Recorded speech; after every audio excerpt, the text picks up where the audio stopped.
네, 2부 함께해 주실 분들 소개해드리겠습니다. 이내화 대표님, 이동호 대표님과 함께 2부를 빛내주실 먼저 미래경력개발원의 차현희 대표님 자리해 주셨습니다. 오랜만에 뵙습니다. 안녕하세요. 어서 오세요. 안녕하세요. 예. 네, 너무 오랜만에 뵙습니다. 네. 진짜요. 뭐 친정집 온 것 같은 기분도 들고요. 새해가 되다 보니까 하고 싶은 게 많았는데요. 예. 또 그중에 하나 잠매거진에 출연하고 싶었는데 이렇게 출연하게 돼서 너무나 기쁩니다. 아유, 영광입니다. 네. 새해 복 많이 받으시고요. 네, 새해 복 많이 받으세요. 자, 그리고 또 반가운 얼굴에 한 분 더 계시죠.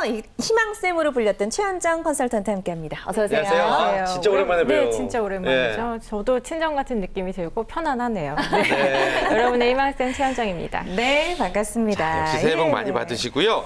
이렇게 네 분과 함께 굉장히 오늘 다양한 이야기 좀 나눠봤으면 좋겠는데 오늘의 주제 한번 볼까요? 네, 오늘의 주제입니다. 을미년의 취업 전략에 대해서 저희가 이야기를 나눠보도록 하겠습니다. 네, 을미년 취업 전략. 사실 뭐 크게 다른 게 있을까 싶기도 한데 지난해는 일단 뭐 인문학 이야기 많이 했었고 맞아요. 또 스펙 초월 이야기도 많이 했었어요. 네. 일단 지난해 좀 정리해보자면 어떤 이슈가 떠오르세요? 제 경우에는요, 전화기와 문사철입니다. 네. 전화기란 것은 이제 전자, 화학, 이제 화공, 그다음에 이제 기계 이게 좀 뜨고요. 맞아요. 의외로 사실 이공계, 이제, 예. 이제 문학, 뭐 사학, 뭐 그다음에 이제 철학 같은 게 좀 졌답니다. 네. 그다음에 이제 저 좀 가슴이 좀 아픈 것은 이제 삼성에서 총장 추천제를 한번 시도했다가 네. 철퇴로 맞고 좀 반발에 내리는 부딪혔었죠. 그것도 예. 좀 떠오르고요. 현대차에서요, 현대자동차 그룹에서 이제 인문계 상시 채용이라는 어떤 좀 묘한 걸 좀 가지고 이제 삼성이 이러니까 자기네들 뭔 카드를 가지고 나왔는데 그것도 조금 떠오르고요. 그 다음에 이제 아무래도 방금 말씀하신 것처럼 스펙 초월 현상이 있어서 그나마 큰 직장에 대한 어떤 희망을 좀 가질 수가 있었고, 마지막으로 SK가 인적성 검사에서 좀 특이하게 역사 시험 문제를 좀 내가지고 좀 화두가 됐던 그런 것이 좀 떠오릅니다. 네, 여러 가지 취업 이슈들이 있었고요. 특히 이제 삼성그룹에서 2015년에 하반기부터 3급 신입사원 채용 제도를 전면 개편하겠다라고도 밝히기도 했었는데 이거 어떻게 달라지는지 구체적으로 좀 살펴볼까요? 네, 예전에 1980년대 초반이죠. 그럼 이건희 회장이 마누라 자식 빼고는 다 바꿔라라고 해서 이제 삼성이 크기 시작했어요. 네. 네. 1995년에 닫힌 채용이 아니라 열린 채용이 시작됐습니다. 그래서 그때부터 이제 서류 제출, 그다음에 SSAT, 네. 그리고 실무 임원 면접 이렇게 됐었는데 여기 몇 가지가 좀 추가됐습니다. 더 추가가 된 거죠. 뭐가 추가됐냐면 직무 적합성 평가, 그리고 실무 면접, 그리고 창의성 면접. 창의성 면접이 가장 어렵지 않을까라는 그러게요. 생각이 드는데 네. 사실 기업에서 이제 교육 담당자 이 팀장들하고 얘기를 하다 보면 이런 얘기를 임원들이 해요. 뭐냐면 기업에 다니고 있는 직원들의 창의성을 올릴 방법은 없다. 가장 좋은 방법은 창의성이 있는 사람을 뽑는 것이다. 예, 그래서 아마 삼성이 이런 일을 좀 시도하지 않나라는 생각이 좀 듭니다. 예. 결국에는 이제 올해 취업 준비를 하는 학생들은 더 바빠지지 않을까. 그러게요. 사실상 서류 전형의 부활이 아닌가 뭐 이런 이야기도 있습니다. 어떻게 생각하세요? 네, 실제로 학생들 만나보면은 스펙 조건을 충족시켜야만 하지 않느냐라고 이제 불안감을 느끼는 그래서 그런 것들 토로하는 학생들이 좀 많은 것 같아요. 네.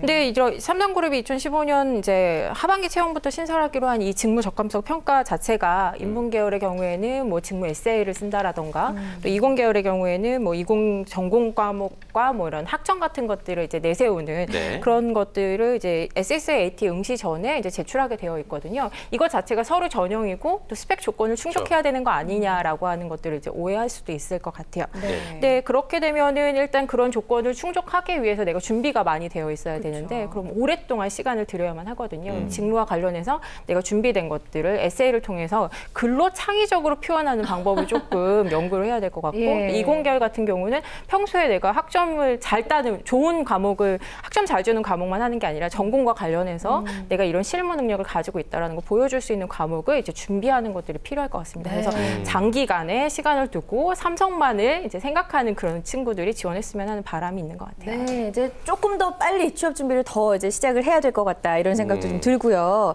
기업에서 요구하는 이렇게 취준생들의 필수 자격 조건에 대해서 참 이야기들이 많은데 어떤 자격 조건이 가장 중요하다고 생각하세요?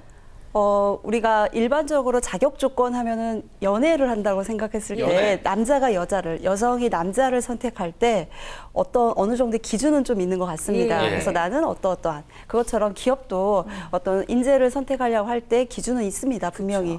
그 기준 중에 근데 학생들이 좀 어떻게 보면 오해할 수도 있고 필수 자격 조건에 좀 오해할 수 있는 요소가 학점과 학벌이 기준이 되는 건 아니냐라는 건데 그게 절대적 요소는 아니다라는 말씀을 좀 드리고 싶고요. 일각에서는 이런 요소들이 그 필수 자격 조건으로 인해서 서류 전형이 다시 부활하는 건 아니냐라는 이야기가 있지만 2015년에 어떤 전형으로 봤을 때는요. 서류를 통해서 그 희망 직무를 객관적으로 평가할 수 있도록 자신의 어떤 열정과 그 노력한 과정을 잘 평가하도록 표현해주는 방식을 요구하는 거지 어떤 학점과 학벌의 어떤 기준은 아닌 거고요. 예전에 아웃넘버링 해가지고 어떠한 그 여학 점수라든가 학점 점수로서 사람들이 스펙을 쌓는 그런 기준이 아니라 역량적인 차원으로서 아웃스탠딩이라는 말이 새로 부활이 되면서요. 어떠한 자신의 역량과 능력을 새롭게 자신의 그 기업의 인재다라는 우수한 인재다라는 것을 표현해주는 그런 방식으로 변하고 있어서요. 지원자들은 자신이 어떠한 지원을 하고자 하는지 거기에 맞는 역량을 잘 파악하는 게 중요할 것 같습니다. 네, 맞습니다. 그리고 지난해 채용 변화에서 조금 더 이제 두드러졌던 부분이 바로 인적성 검사였습니다. 올해에도 인적성 검사 전형이 좀 중요하게 평가가 될 거라고 보세요? 앞으로 계속 중요한 것은 지속하지 않을까라고 생각이 듭니다. 인적성 평가 안에서 우리가 그냥 어떠한 뭐 논리적인, 수치적인, 수리적인 그런 능력만 보는 건 아니기 때문에요. SK그룹 같은 경우에는 역사 영역이라든가 LG그룹은 한국사라든가 한자 문항 등을 추가하는 것처럼 어떤 지식적인 측면을 가고 측정을 하기보다는 그 사람이 갖고 있는 창의적인 능력이라든가 그 사람이 갖고 있는 종합적인 사고라든가 판단력 이런 것들을 보편적으로 볼 수 있는 인적성 검사 평가를 통해서 그 사람이 어떠한 문제에 직면했을 때 어떻게 해결해야 하는 과정을 잘 지켜보려고 하는 과정이고요. 현대차 같은 경우에 하나의 사례를 보면은요. 노사 간의 협상을 통해서 어떤 임금의 상승폭을 어떻게 합의점을 냈던 과정을 보고서 자신이라면 어떻게 그 대안을 최대한 가능성을 더 판단할 수 있는지 이런 문항들이 나오게 됩니다. 자기들이 신경 써야 될 부분을 왜 그러게요. 취업진들한테 맡겨요. 이런 영역을 물어본다는 건 시사에 대한 어느 정도의 밝음을 갖고 있고 시사에 대한 관심과 기업에 대한 관심을 얼마만큼 갖고 있는지를 본다라는 거에서 종합적인 어떤 사고를 바탕으로 역사관이라든가 현 시대에 맞는 통찰력을 필요로 하는 인재를 필요로 하지 않을까 생각이 듭니다. 아니 인적성 검사 이 문제 유형들을 저희도 가끔 소개해드리면 화가 날 정도로 막 어렵고 이걸 또 따로 공부를 해야 되는 이 현실이 좀 불편한데 삼성 사트 보는 날은 진짜 거의 뭐 수능 시험처럼 막 준비하고 막 그러잖아요. 어떻게 준비하는 게 제일 좋다고 보세요? 일단은 앞으로는 인적성 검사를 단기간에 뭔가를 하기에는 준비하기에는 조금 점점 더 어려워지지 않을까라고 이제 예상이 되고요. 근데 이제까지 이제 학생들이 준비를 할 때는 인적성 검사 전형을 앞두고서 이제 학원 수강을 한다라던가 온라인 강의를 통해 가지고 내가 이제 단발에 어떻게 해보겠다라고 하는 사람들이 좀 많았던 것 같아요. 근데 이제 우리가 토익 시험 치르기 위해서는 이 문제 유형이 어떻다라고 하는 것들을 조금 염두에 두고 준비하고 그다음에 기출 문제를 막 풀어보잖아요. 감을 익히려고. 이제까지 그렇게 해왔다라고 하면 앞으로 이렇게 바뀐다라는 거를 염두에 두신다라고 하면은요 좀 더 깊이 있는 사고를 할 수 있는 그래서 아까 책을 많이 읽으라고 하신 거 그게 정말 중요한 것 같고 신문을 읽는다던가 세상이 돌아가는 이슈 같은 것들에 관심을 갖는 게 굉장히 필요할 것 같아요. 그래서 최근에 인적성 검사 유형이 그렇다라고 하는 것들을 염두에 두시고 좀 더 준비를 긴 기간을 두고 하시는 것도 권해드리고 그 대목에 좀 제가 좀 말씀드리고 싶은 것은요. 이제 우리들이 이제 취업 컨설턴트지만 요걸 좀 조장하는 경향도 있습니다. 인적성 테스트를 학원에서 가르치는 게 말이 안 되는 거죠. 이게 이 나라는 모든 것이 그렇게 돼 있는데요. 사실은 저는 오늘 그 부분에 대해서 한번 말씀드리고 싶은데 조중동 한매면 됩니다. 조선, 중앙, 동아, 한국경제, 매일경제 이것을 4년 동안 읽으시면 이는 기본으로 까는 건데요. 오직 책을 안 보고 오직 세상에서 무관하고 오직 그렇기 때문에 이걸 테스트하는 거거든요. 아까도 이제 잠시 이제 차 대표님께 말씀하셨는데 왜 인적성 검사를 하냐면은 태도가 불순하니까 그렇죠. 태도가. 그분들 와서 보면 태도가 좀 불순해요. 제가요, 대기업 신입사원들 이제 연초에 특강 가보면요, 반절이 자요. 아니, 그건 대기업입니다. 글로벌 기업. 근데 그 사람들을 뽑아놓은 상태에서 그분들이 우리나라 기업을 이끌어 간다는 것은 엄청난 괴리가 있으니까 요걸 봐서 태도와 인성을 거르겠다는 뜻이죠. 이건 국가적으로 손해지만은 어쩔 수 없다는 거죠. 그래서 요 측면에서는 더욱더 어렵게 내라, 시험 문제를. 더 어렵게 내고 걸러내라. 이러고 좀 부탁도 싶습니다. 둘째가 인적성 검사 볼 때 아닌가요? 네, 그렇지만 어쩔 수 없어요. 그는 좀 싸가지가 없기 때문에요. 집에서도 돌아버립니다. 인성검사 같은 경우는 예. 아무래도 이제 심리학 연구진들이 개발을 하거든요. 그렇다 보니까 내가 그냥 인성검사를 보기만 하면 내가 털썩 붙을 거라고 생각을 하시는 것 같아요. 기업에서 인재상에 내가 정말 부합하는 것들 정말 철저하게 연구하시고 본인한테 그게 부족한 것들을 채워가고 정말 이것들이 있다라고 하는 거 보여주는 게 되게 중요한 것 같아요. 그래요. 예. 그러니까 그 기업에서 정말 원하는 인재상이라는 걸 내가 그 검사에서 보여줄 수 있어야 될 것 같고 그쵸. 또 이런 이야기가 있더라고요. 자소서를 쓸 때 입사 동기보다 입사 후 할 일을 잘 적어내는 게 더 중요하다 이런 얘기가 있던데 여기에 대해서는 어떻게 그러니까 생각하세요? 결국 이제 자소서를 못 쓰면 면접이 안 되잖아요. 그러니까 입사 준비의 99.9%는 자소서예요. 사실 그게 통과가 돼야 뭐 하든지 말든지 이렇게 되는 거죠. 네. 그래서 그 부분에 내 대부분이 나는 대단한 사람이야. 나 뭐 이렇게 할 수 있고 그거보다도 나는 너네 회사에 당신네 회사에서 요런 것들을 기여할 수 있다. 그 기여할 수 있다는 것을 한마디로 말하면 원칙입니다. 그걸 명확히 밝혀주시면 되고, 그다음에 또 이제 입사 자소서에서 또 중요한 것 중 하나는 전에 제가 이제 압축을 해봤는데 발로 쓰는 논문이라고 말했잖아요. 발로 쓰는 논문.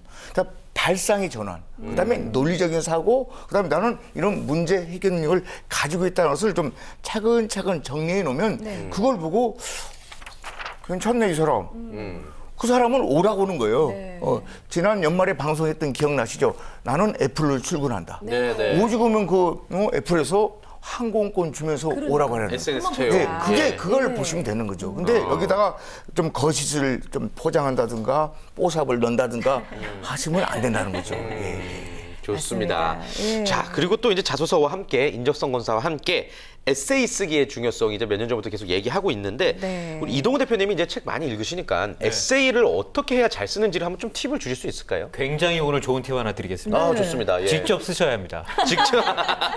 제가 어느 회사라고는 이제 중요한 말씀 얘기죠. 못 드리겠는 게 있는데 우리나라에서 굉장히 그 중견 회사로 이제 굉장히 좋은 회사인데 그 회사는 에세이를 이제 파일로 다 제출하잖아요. 프린트아웃해서 제출하지만 현장에 오면 면접 보기 전에 손으로 다 쓰게 합니다. 다시 쓰게 합니다. 그래서 손으로. 이미 받은 파일은 아예 보지도 않고요. 보지도 않고 면접자가 들어오기 전에 손으로 쓴 것을 보는 거예요. 제가 그 회사 이름을 말씀드릴 수 없어서 궁금하네요, 굉장히. 너무나 안타깝습니다만. 옛날에는요, 네. 사실은 요즘은 이제 카톡이 이렇게 단문을 쓰지 않습니까? 네. 저희 집사람 작업 들어갈 때 우리는 수없는 밤을 새가면서 연애 편지를 썼거든요. 그러니까 고된 작업이 예, 있겠네요. 그럼요. 그 당시는 이게 에세이라는 것이 필요 없어. 그러니까 꼭 간단히 쓸 수 있는 그런 능력이 있었는데 지금은 그런 게 좀 문화가 아니다 보니까 이 에세이 쓰는 것이 그렇게 어려운 모양. 맞아요. 그 작업을 요즘에 이제 썸 탄다고 합니다. 요즘에. 예. 시대가 바뀌었습니다. 그래서 에세이에 대해서 좀 더 말씀을 드리면 첫 번째는 그 나에 대한 이야기가 반드시 좀 들어가야 될 것 같고요. 두 번째는 이제 세상 돌아가는 트렌드에 대한 이야기를 좀 종합적으로 물론 그 회사와 관련이 있는 트렌드를 이야기해야 그렇죠. 그래야죠. 네. 세 번째는 이제 그 회사의 기업이 이런 식으로 좀 나아갔으면 좋겠다에 대한 이야기를 좀 해주시면 그 이야기가 다 맞지 않더라도 그게 젊은 사람의 또 열정이잖아요. 그런 것들이 에세이에 녹아져 있어야 되고 그걸 손으로 직접 쓸 수 있어야 됩니다. 네. 굉장히 중요합니다. 네. 꼭 본인이 직접 쓰셔야 된다는 맞습니다. 거 강조해 주셨고요. 네. 또 이제 이처럼 기업에서 이제는 뭐 예전엔 여러 가지를 다 잘하는 두루 잘하는 인재를 선호했다면 최근에 이제 특정 분야의 강점을 가진 인재를 더 선호한다 이런 이야기도 있더라고요. 이렇게 된다면 이제 취업 전략이 또 좀 달라져야 되지 않을까 싶기도 이 하고요. 대목에서는 참 100% 이제 공감하는데요. 다 잘할 수 없잖아요. 사실은 저도 여기서 이제 방송을 하고 있지만 방송 빼고는요 정말 별볼용의 사람이거든요. 사실 여기 지금 여기 분장에서 이게 감췄지만 사실은 이것도 집사람이 해준 거거든요. 오늘은 그래도 그렇구나. 그 분장실 아가씨 특이한 아가씨네. TV가 HD입니다 지금. 그래. 그래서 사실 다 잘하라고 하지 마시고요. 한 가지를 아까도 말씀드렸죠 원칙인데 이동우 대표가 언제 이런 말씀을 해요. 제로 투 원. 이게 남이 갖고 있지 않는 걸 하나를 가지고 있으라는 거죠. 그거 가지고 이 세상과 맞짱을 떠보는 거죠. 그래서 세상이 부르지 않으면 그거 가지고 창업하시고 그거로 창직하시고 자판을 열어보라는 뜻인데 왜 이렇게 일터에 대해서 구애를 하시는지 그러지 말라는 거죠. 근데 이도저도 아니면은 안 된다는 뜻입니다. 네. 그래서 이력서가 됐든 자소서가 됐든 나는 이거 잘한다. 온리원. 온리원을 그냥 온리라고도 발음하지 않습니까? 네. 그 하는 방법을 알려드리겠어요. 온자를 뒤집으면 궁자가 됩니다. 그렇죠. 예. 그러니까 해보시면 된다는 거지. 그래서 나만이 할 수 있는 제로 투 원을 한번 생각해 보시면 그런 슬슬 풀릴 것이다 이렇게 보는 거죠. 예. 그러니까 나만의 무언가 확실한 무기가 있어야 된다 이런 말씀인 것 같고요. 그러려면 자기 분석도 좀 잘해야 그렇죠, 내가 결국엔. 뭘 갖고 있는지 좀 알 수 있잖아요. 자기 분석을 어떻게 하는 게 좋을까요? 자소서 쓰기 전에 가장 먼저 해야 되잖아요. 객관적으로 볼 수 있어야 되는데 그 책에 있는 한 그 내용을 말씀드리겠습니다. 그 더골 2라는 책이 있는데 네. 그 영문으로 써 있고요. 근데 우리나라에 번역이 된 책이거든요. 한 10년 전에 저는 이 책을 봤으니까 네. 좀 됐습니다. 근데 그 부제가 이제 It's not luck이라고 해서 이제 그것은 행운이 아니다라는 건데 그 책에 보면 현상 분석 체계도라는 말이 나와요. 그걸 꼭 찾으셔서 한번 읽어보시면 내가 어떻게 무엇을 내가 분석을 해야 될 것인지에 대해서 아마 아실 수 있으실 겁니다. 이렇게 짧게 아주 말씀드리겠습니다. 실질적인 방법을 또 네. 알려주셨네요. 자기 네. 분석의 중요성은 뭐 올해 안에도 계속될 것 같고요. 그리고 또 이제 요즘 방학 때다 보니까 인턴이다 공모전이다 더 바쁘거든요, 학생들. 올해도 역시 인턴이나 공모전과 같은 경험 쌓는 게 중요하겠죠. 네, 너무 당연하다라고도 많이들 이제 들으셨으니까 이것 네. 자체를 스펙 중에 하나라고 다들 인식을 하시는 것 같아요. 그래서 네. 취업준비생들이랑 컨설팅을 해보면 제가 인턴 경험을 없어서 그래서 떨어진 거죠. 공모전을 안 해서 떨어진 거죠. 이렇게 얘기하는 친구들이 좀 많은 것 같아요. 근데 저는 이런 것들을 좀 생각을 비틀어서 접근을 하셨으면 좋겠는데 만약에 그런 것들을 나에 대해서 분석을 잘 해보면 내가 가지고 있는 강점이 있고 부족한 것들이 있거든요. 그렇다면 내가 여러 가지 경험치들 중에서 뭐 인턴을 하나 선택했다 혹은 공모전을 하나 선택했다 그러면 공모전을 통하면 나는 창의성을 얻을 수 있겠다. 그럼 그것과 팀을 꾸려서 한다라고 하면 나는 협업 능력을 키우고 커뮤니케이션 능력을 갖출 수 있겠다라고 하는 것들을 생각해 봤을 때 내가 가장 잘할 수 있는 것들을 발휘할 수 있는 경험을 하나 선택하시면 그런 것들이 훨씬 더 도움이 될 텐데 이거를 스펙이기 때문에 내가 없어서 내가 떨어지고 갖추면 내가 붙고 이렇게 생각하지 않으셨으면 좋겠습니다. 그래요. 그리고 인턴을 했음에도 불구하고 이거를 뭔가 직무와 잘 연결시키지 못해서 또 이 합격을 하지 못하는 경우도 좀 있는 것 같은데요. 면접 때 인턴 경험을 또 잘 이야기하는 것도 중요할 것 같아요. 그렇죠. 저는 이제 인턴도 이제 필수 코스라고 생각을 하다 보니까 다들 이제 하고 싶어 하세요. 그러면 정규직 지원 못지않게 인턴도 경쟁이 굉장히 치열하거든요. 그렇죠. 그래서 인턴을 한 친구들하고 컨설팅을 해보면 인턴 때 뭐 배웠어요? 뭐 익혔어요? 이렇게 물어보면 저 뭐 한 거 없고요. 잡일했고요. 네, 이렇게 얘기하는 친구들이 있어요. 근데 3개월이라는 시간 혹은 한 달 동안 뭘 했느냐라고 하는 것들을 물었을 때 저 엑셀 작업만 3개월 했습니다. 이렇게 얘기하는 사람보다는 제가 이제 경력과 관련해서 선배들한테 조언을 얻었고요. 또 이거 직무와 관련해서 이런 것들을 생각을 많이 했고 이런 것들을 그러니까 업무 프로세스를 익혔습니다. 이렇게 얘기하는 사람들이 제대로 인턴을 통해서 얻은 것들이 있다라고 볼 수 있겠죠. 그러니까 면접에서 자연스럽게 나올 수 있어야 되는데 꾸며진 얘기를 하면 면접관이 단박에 알아챕니다. 그래서 여러분들이 스스로 인성을 갖췄다라고 한다면 그것들을 가지고선 들어가셔서 작은 사소한 일이라도 열심히 하는 모습을 보여주시는 게 훨씬 더 도움이 되실 것 같아요. 네, 그냥 맞습니다. 경력 한 줄 넣으려고 하지 말고 뭔가 깨달아야 되는 거죠, 하면서. 그쵸. 네. 예. 여기에 대해서 차은정 대표님도 혹시 하실 말씀 없으실까요? 인턴에 대해서? 우선 인턴 생활을 하게 되면 저는 그 생활 안에서 자신의 어떤 인턴 일기를 한번 써보면 어떨까라는 생각이 듭니다. 말씀드리려고 했는데. 네. 한수 놓쳤네. 네. 그래서 인턴 일기를 하다 보면 내가 오늘 무엇을 했는지 사실은 날짜가 일주일 지나고 단위별로 지나다 보면 잊어먹게 되는데요. 예. 그날 쓰고서 나의 느낌을 쓰고서 그리고 선배에게 한번 그걸 조언을 받는다면 조금 더 자신의 어떤 능력을 더 보완해들지도 알 수 있을 것 같고요. 이제 그런 어떤 경력 개발을 하기 위한 인턴의 어떤 일기를 하나 쓰면 좋을 것 같습니다. 인턴 일기. 대표님 회사에도 인턴 직원들이 몇 있죠? 네, 일기를 있습니다. 쓰고 있나요? 쓰라고 했습니다. 오늘 노트도 줬습니다. 그래요. 들어가실 것 같은데요. 예. 쓸지는 모르겠습니다. 그래요. 아니 막 작년에 이제 아이고 의미 없다 뭐 이런 유행어 있었는데 네. 그냥 인턴을 하고 아무 생각 없이 출퇴근하는 건 맞아요. 진짜 의미가 없는 것 같아요. 네. 말씀하신 것처럼 일기를 쓴다든지 인턴 생활을 통해서 내가 나중에 뭘 보여줄 것인가에 대한 연구가 반드시 필요한 것 같습니다. 제가 하나 팁을 드리면 이제 새해 밝았지 않습니까? 그래서 모든 취준생들이 아까 인턴 일지도 있지만 취업 노트를 한 대학 노트 한 4개 정도 채울 거라고 해보시면 네. 올 하반기 취업 때 그거 갖고 들어가시라고요. 그렇죠. 나 이렇게 했다. 어쩔래 니들? 니들이 취업을 알아? 이런 식으로 말해서 안 되면 많은 거예요. 근데 분명히 효과가 있습니다. 왜? 절대 그러지 않기 때문에 그 노력을 헛되이 보지 그렇습니다. 않잖아요. 그렇습니다. 예. 예. 그 실제로 잔매거진 출연했던 학생 중에 네. 그 인턴 일기를 책으로 출간한 학생이 있었어요. 예. 제가 지금 정확히 이름과 그 회사가 기억이 안 나는데 예. 그 학생 아주 또 멋진 기업에 잘 다니고 있더라고요. 예. 자, 이렇게 아는 척 한번 해봤고요. 예. 그나저나 이제 올해는 또 수시 채용이 증가할 거다 이런 뉴스도 네네. 나왔습니다. 취업 준비생들이 관심 있게 계속 뉴스 봐야 되겠죠? 네, 맞습니다. 올해는 선택과 또 집중이 아닐까라는 생각이 들고요. 네. 행동이 빠른 사람이 쟁취할 수 있을 거다라는 네. 말씀을 좀 드리고 싶습니다.